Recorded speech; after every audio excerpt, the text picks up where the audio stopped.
informing me that vegans are dangerous extremists who feel morally superior and who judge meat eaters, and that they're hypocrites because they care about animals, but not about plants, which also have feelings. At this point, I no longer felt upset. I felt angry, and I replied angrily, "Boom!" And so, the game of ping pong continued until I decided not to reply to her latest ping, in which she informed me that I was getting angry at the wrong person because she doesn't buy fur coats. That evening, I couldn't sleep, and so I looked for help. And who better to ask for help than Google? How do you solve conflict? Google is very wise and gave me an answer. So the following morning, I wrote to her that I wasn't playing ping pong anymore. Here's what I said. "Hey, you just gave me an idea. We have lots of things in common. Let's focus on that. We're both sorry that plants are killed, yet we both continue to eat plants. We're both sorry that animals suffer, and we both limit our consumption of products that come from animal suffering, yet we both continue to consume some such products. We have both, at some point, felt judged for our food choices, and we both dislike being judged for our food choices." And then I said, "These are the ones I can see. Can you see any others?" Her reply was almost immediate. "Yes, we have lots of things in common, and we're two intelligent people who can discuss our differences without losing our friendship. I sent you a big hug." Oof. We had suddenly made peace, just like that, magically. Ladies and gentlemen, fellow Toastmasters, and welcome guests, we all feel angry when we feel judged. And we all feel good when we're told, "Hey, we have a lot in common." We all do things that hurt others when we feel angry. And we all do good when we feel good. And so this got me thinking, how can we use this insight to make the world a better place? To bring more peace to the world? Today, the world is playing ping pong. As Ricardo said, the Western world has been hit, ping, by some horrible attacks perpetrated in the name of Allah. In response, a whole category of people, Muslims, are being judged and stigmatized. Pong! The game of ping pong is well underway. ISIS, Mr. Trump, random shootings, mosque shootings, bulldozer trucks, bikini pants. But there is one thing that you and I can do. We can refuse to play.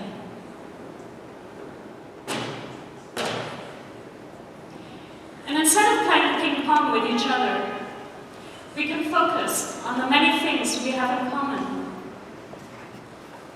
We all need shelter. We all need food. We all want access to education. We all want good jobs. We all want the freedom to live our spiritual identity. And we all want the freedom to express our identity. These are the ones I can see. Which ones can you see? Martin Luther King said, "Darkness cannot drive out darkness. Only light can do that. Hate cannot drive out hate. Only love can do that. So together, let's create the light and the love that will end the game of ping pong and bring peace to the world.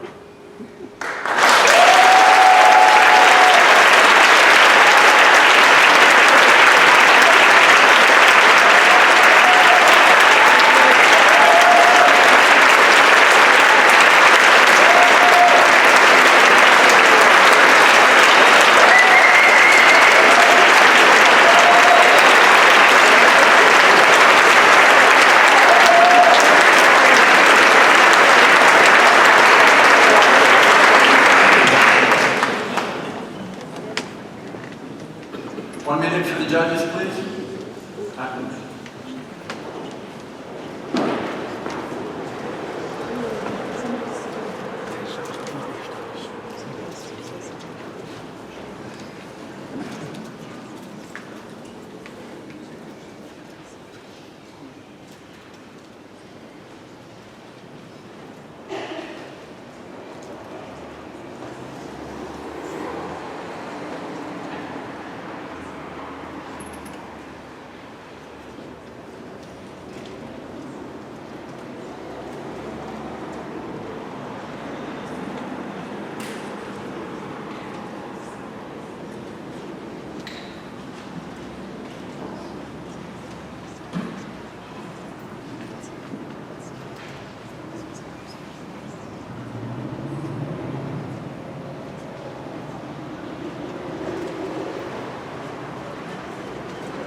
One minute is up. And with that, our next speaker, Carol Bosworth.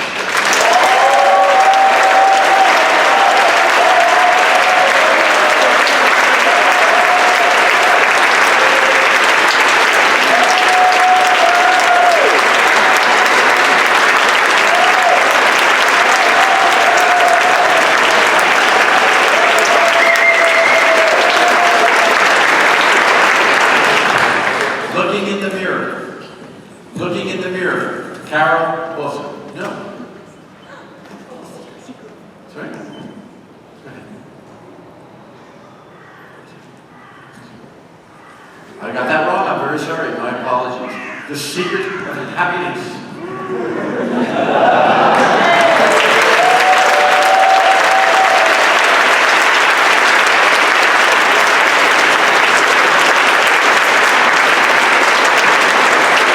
The secret of happiness.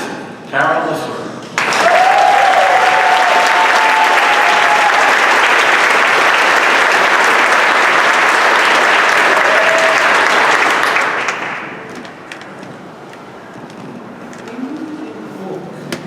Along the shore, and you spot a beautiful station. You reach out and listen to what it has to say to you, right? And if you are an incurable romantic like me, maybe you will hope that it will stop crackling.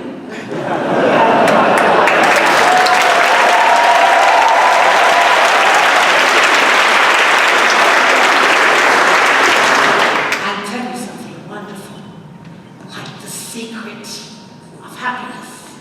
Listen.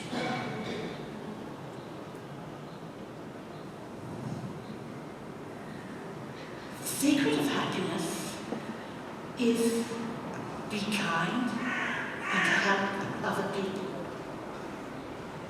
Mr. Contest Chair, fellow beachcombers, what kind of a secret is that? What kind, what kind? Well, I was a kind little girl. When I was 10 years old, I was in the Girl Scouts. It was great. They taught me how to go camping, how to tie hundreds of knots, none of which I have ever used in my adult life. I learned the Girl Scout promise. I promise on my honor to help other people every day. And so, I did. I wrote my good turn list, and every day I ticked off when I helped my next door neighbor by doing her shopping, when I went collecting money for the poor, and when I managed to hit my little sister only once a week. I was kind. I was so kind. I had the kindness habit. But then something terrible happened, and you know what it is because it happened to you. I became a teenager. I know what teenagers are like. And I moved to a big town.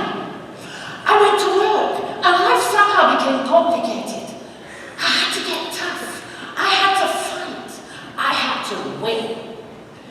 And it seemed like life really was a competition with no time for one good turn every day. I became hard. My elbows were so sharp they had razor blades on the edge. And in corporate life, I was fighting to win. And instead of that kindness habit, my habit was to be mean and angry. I was so mean that if I didn't like the person sitting next to me in the train, I would fold my newspaper in half so they couldn't read my newspaper article. I was so mean, I invented road rage. Tire-toi de là, espèce de cochon! It's much better to insult people in French. I was so mean that when I first joined Toastmasters, you wouldn't want to be evaluated by me. Oh, Lou, I so enjoyed your speech. Thank you very much. I'm really looking forward to your next one. Were words that never crossed my lips. My evaluations were more like, excuse me, did you actually look at the manual?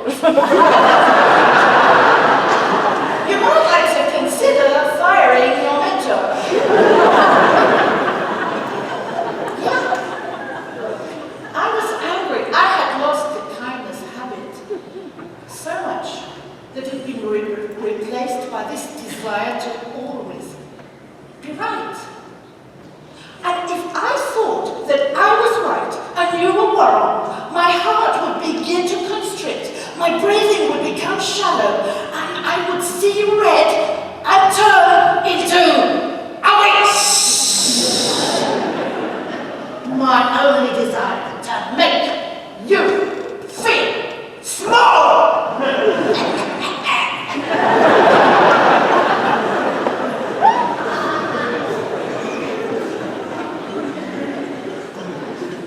Hey guys, do you have any behaviors that you're ashamed of? Things that you somehow keep on doing, even though you hate yourself? That horrible, unkind voice. Maybe you direct it towards yourself, and you put yourself down, demolishing all your hopes and dreams, and telling yourself you're no good. Or maybe your voice insults other people, in which case you're a witch, too.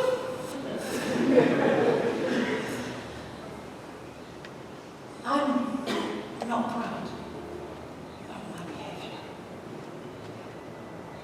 What kind of person does that? An unkind person. But hey, I have heard that it's not about how we find ourselves, but how we create ourselves. So,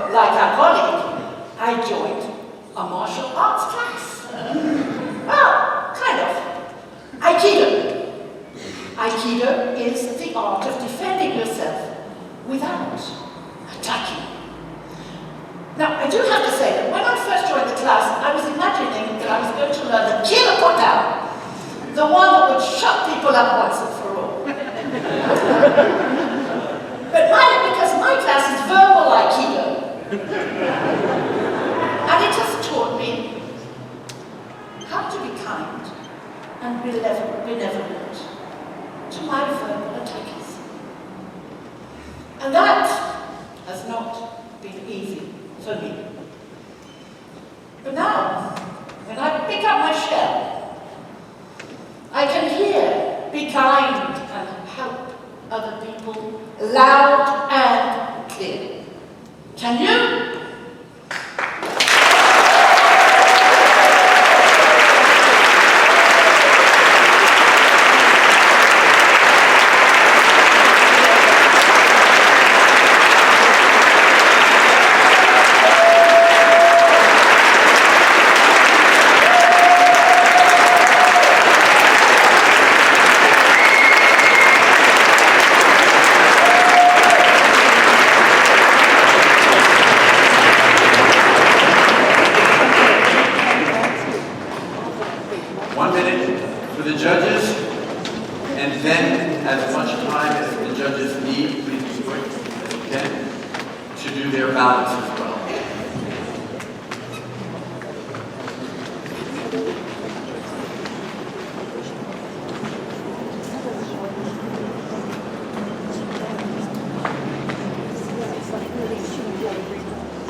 Assuming we have a few more ballots collected.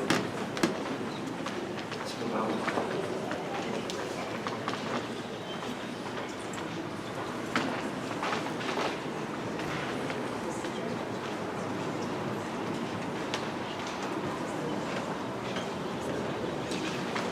Have any judges not turned in their ballots? What, we still have one back here?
With that, the last ballot has been collected. I would like to invite the speakers on stage, please.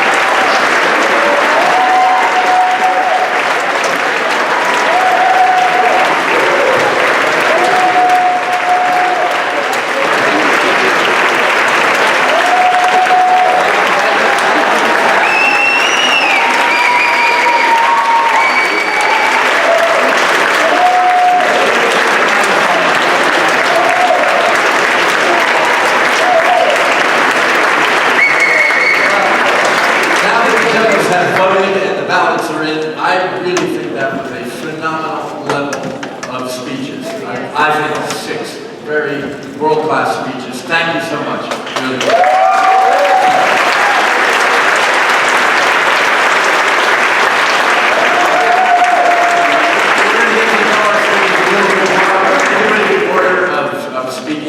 Cora, Hollander, in some of the material you sent me, something that inspires you is unexpected interactions. You gotta help me out with that. Unexpected interactions. Tell me more about that. Unexpected interactions. It's a lovely combination of English words, but that's not the point. What inspires me most is that you see something that you didn't expect. You have a conversation with someone that you didn't expect. One example, I was a couple of weeks back, I was in the hospital, and then you're sitting in this room where the anesthesia has to wear off, and you have like a room full of 6 people all looking grumpy, like I'm sitting here in this hospital gown and I cannot even wear my own underwear. This is weird, right? So you can do two things. You can do a puzzle, or you can stare at the ceiling, or you can talk to the person next to you.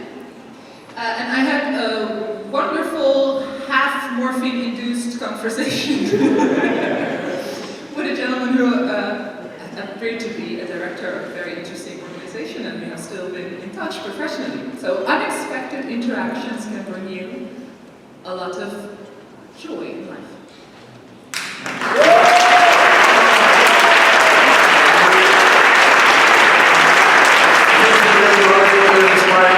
Philosophy and social sciences. Where is the link there? And are there unexpected interactions in the area of philosophy and social sciences? Something, by the way, that I very much love. Jack, you're asking me to do a table topic on philosophy of science. It was on your budget. Yeah. Really? Yeah. Sure. Making a human connection. I love all the social sciences because it is about humans and the interactions that shape the world as we know it. And philosophy, I love philosophy because it teaches you not what is true necessarily, but how to think about that. So it's teaching you something about thinking and reading and arguing. Okay, thank you.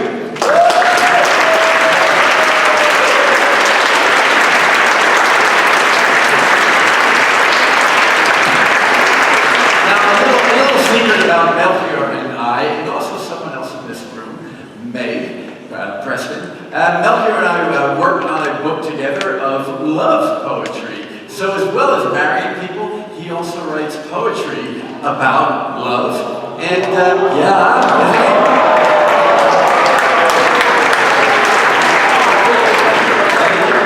and I really love his poems. Melchior, tell me a little bit, like where does the inspiration come from for some of these really cute love poems? Mostly women.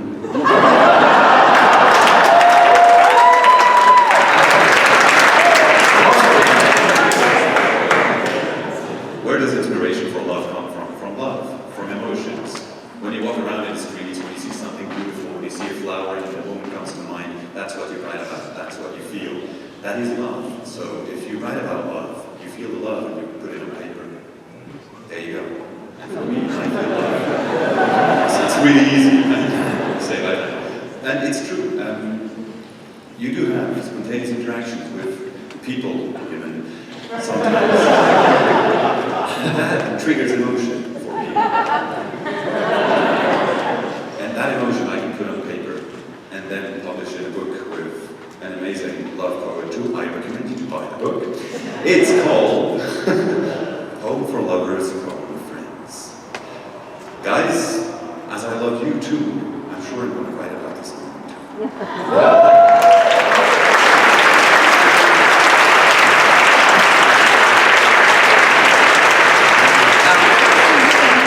What inspires me with poetry and the purpose of doing the book, and actually 8 of 17 poets were Toastmasters actually, is the human condition.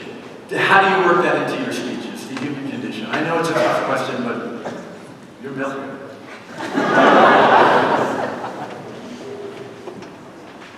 Well, I'm human. That makes most of my speeches based on human conditioning, because I write them sometimes. How do you... It's not necessary to put the human condition into your speeches, but as we are all humans, and the entire audience is filled with humans, the speech is most effective if you base it on human concepts. Humans have to understand what you're talking about. Possible, well, yeah, should. Anyway, so when you fill your speeches, or at least when I fill my speeches, I try to put in as many elements with which the audience can relate. That's how I put the human condition into topics and to try to present it to the audience so they can relate to their own human condition. Greek harmony.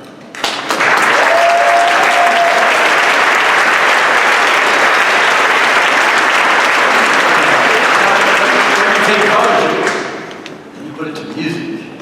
Ricardo is a singer in a rock band. Tell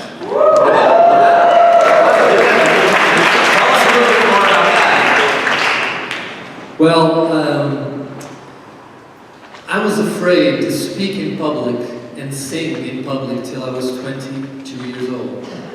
And so now it was 1 year ago, of course. And then one friend of mine, she said, hey, let's go to a karaoke. And I said, I'm going to karaoke, but I'm not going to sing, okay? I'm just going to watch. And she said, yeah, karaoke is just to watch, not to sing. And I said, okay. And I went, and sometimes in our lives, we need a little push. Not physically, but that she insisted so much that I went to sing. And I was so nervous that my legs were shaking so much.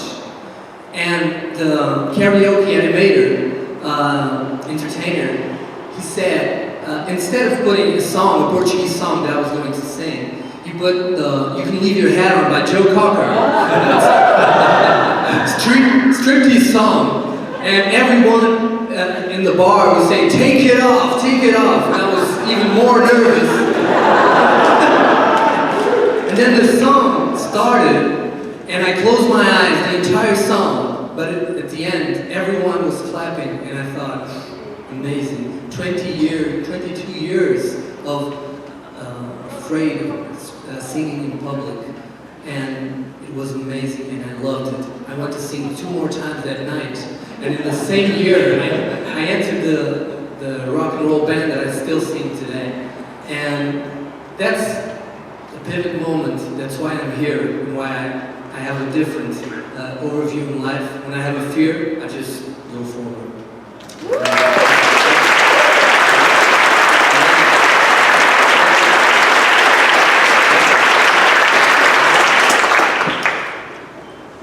Lydio, one of your passions is martial arts. We could see it on stage. Tell us a little bit about that and how you work it into your speech and your energy. Like, just talk to us about that energy and everything. I do martial arts since I was 9. I've been not that active when I moved to Portugal. That was in 2010. Any counters here? Because it's 3 arms. That's okay. Yeah, and the judges are off. That's all that. It's in the bank for that.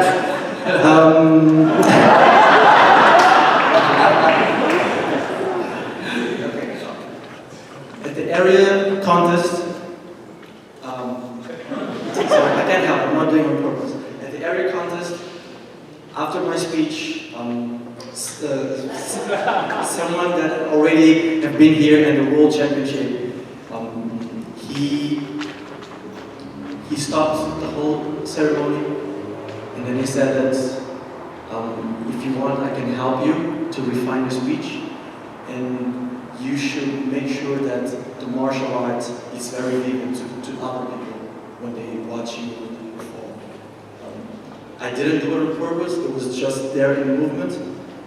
After hearing that, maybe I try to emphasize a little bit without over-exaggerating. Yes, and it's, I think it's very present in my life because I've been doing since I was little. And every class, after every class, we say after the instructors 5 codes and 7 tenets. And these 5 codes not only apply to the dojo, it means to the gym, to the martial arts dojo, but also apply to every aspect of your life. Thank you. Yeah, how do you feel about tabletop competition?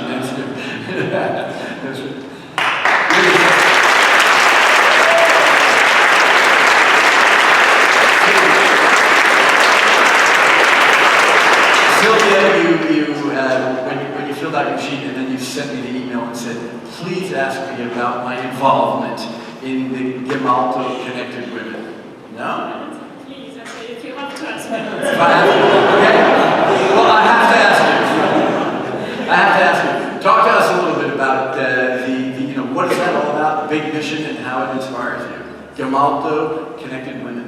I work in a company called Gemalto, and it's a high-tech company. It's in digital security, and and there happen to be many more men, especially at the higher levels as you get higher up in the company, more men than women. So we've created a network called Gemalto Connected Women to try to get more women into the company and more women getting up to the higher levels.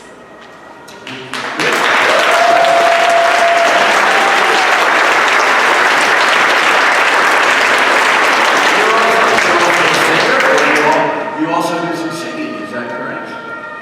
You also do some singing. Yeah? I took some singing lessons, yeah. Okay. But enough said. Okay, we won't go there. Okay, if you can give the microphone to Carol.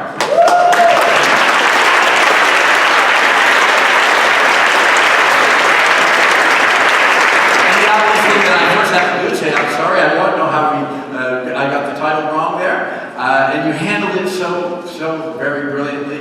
I hope I at least made up for it a little bit. Now I'm wondering if I've got the right thing here now. Remember, 4 Toastmasters clubs, is that correct? That's correct. Okay, so at least I got this part right. Toastmaster of the Year, a president, a VP of Education, a treasurer. What do you do in your spare time? What's better? You know, when you find what you love, you just keep on doing it. And I have such fun. You know, I don't go to the 4 Toastmaster clubs all the time. I do have a bit of a life outside there. But I have so much fun and I learn such a lot from the different clubs that I belong to, each of which are at different stages of experience. And then we come to events like this, and we hear great speeches, and we go out and party. You know, what else is there? Well, love. I have a husband. And I have 3 kids. And I have a lot of love for them too.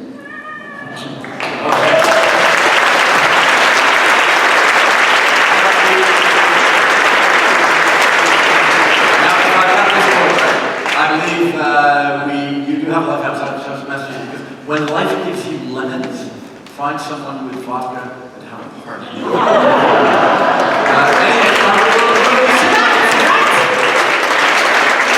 We will see you on the dance floor then? Okay. We will see you on the dance floor. Thank you. Please take now center stage. I want to give out the certificates. Photo op.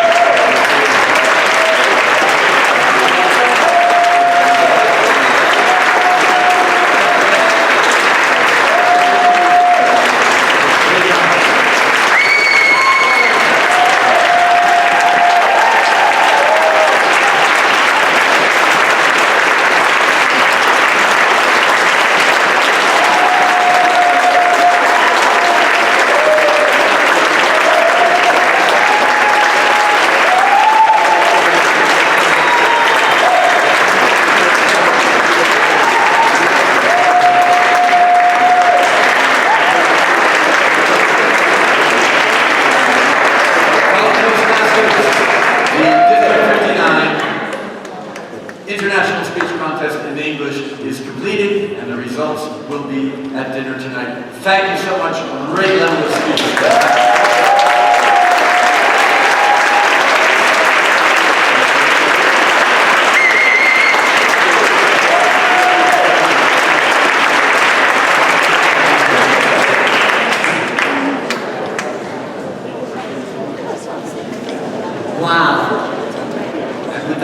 Amazing. Back to Julia.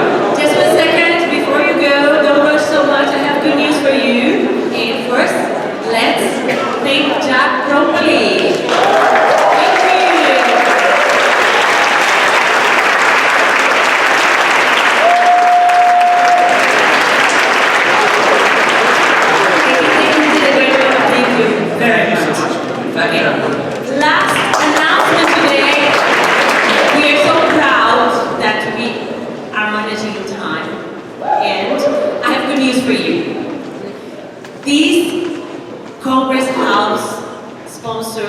are just amazing. And I wanted to put our hands together for them again, because they didn't only give us this venue, which is amazing, but also they are offering us an apero here, aperoli, as Ulrika told me that I should say, here at 8 o'clock. So they are offering that for us as sponsoring, because they are just so great. And thank you again for doing this for us. And then after that, of course, guys, girls,